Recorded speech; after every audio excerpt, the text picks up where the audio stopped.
Rockin' Review on the web and on YouTube. I've got my friend Paul Chase, artist extraordinaire, 30 years of teaching art to students, author, golfer. You know, you do it all, Paul. Yeah. You know, that's my goal, man. Whenever, if I ever get to retire, is to do the stuff you do. No, when you get to retire, not if. So we're talking about some of your great artwork now, and you and I first met at the Franklin Guitar Show here near Nashville, and you do guitar art that is basically all over the country, all over the world. What can you tell me about it? Well, as you mentioned, I was a guitar art teacher. we had guitars in the room, and the kids would be able to paint on the guitars, decorate guitars. So I kind of evolved from there. But I concentrate mostly on the portrait of the guitar, not a person, even though you see hands of people in there, players in there and everything. But I think with your paintings, you can distinctly tell who the artist is. You tend to pick iconic guitars, right? And to me, it's like an action shot. Yeah, for sure. You know, just like on the B.B. King Lucille one, obviously you can tell Mr. King, you know, is playing one of his Lucille's here, and he is in the midst of playing a solo. Yeah, and you know, there are some which I paint loosely, like it looks like they're really playing. Right. But then a portrait of a person's personal guitar can be, you know, much more docile. Well, right, and you know, and you've got it, you know, on website and Facebook and everything, and you've done them for companies, and a lot of huge companies and big stars own your artwork. Correct. And display them in their studios and houses. And we were talking about the painting in the back, to where with that guitar they actually use it on their T-shirts and everything. Yeah.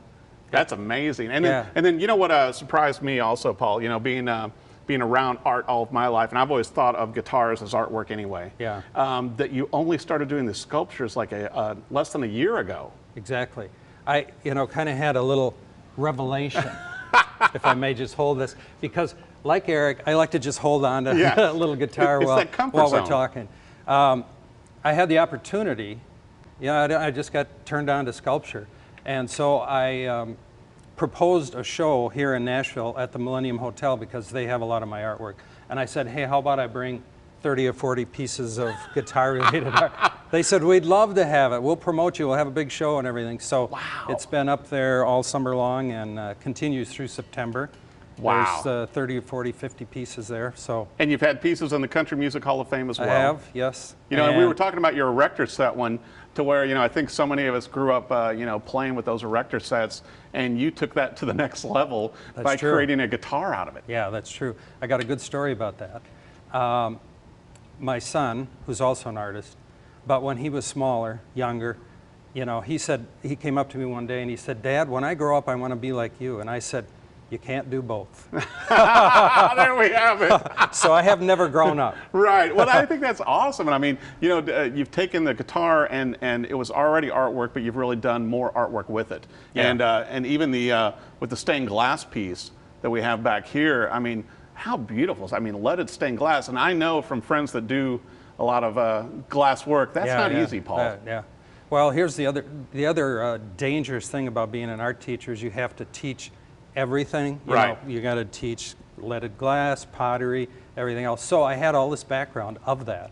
So each piece reflects a different, you know, kind of medium that I'm using. Right, because that's the same way you took your students through. Yeah, exactly. You know, and I also want to mention your book, which I bought a copy of, which I think is fun with the quotes and the different artwork in there. Thank you. Yeah. And then Mel Bay has done a poster for a while that has how many different?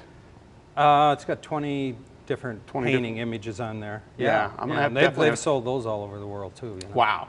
And you have the original artwork, and you can find prints. And we're mainly talking about your guitar ones today, but Paul also does wine ones. You know, I checked out some of his stuff to where he does wine artwork on guitars, which I think is very fitting for me, being a winemaker as well. Yeah, that's how we figured that one out in a hurry. Yeah, which I just think is incredible. Now, where can people find your artwork and find out more about you? Okay, I got two websites. Okay. paulchase.com, which will get you to graphicguitars.com, but if you want just the guitar stuff, it's graphicguitars.com.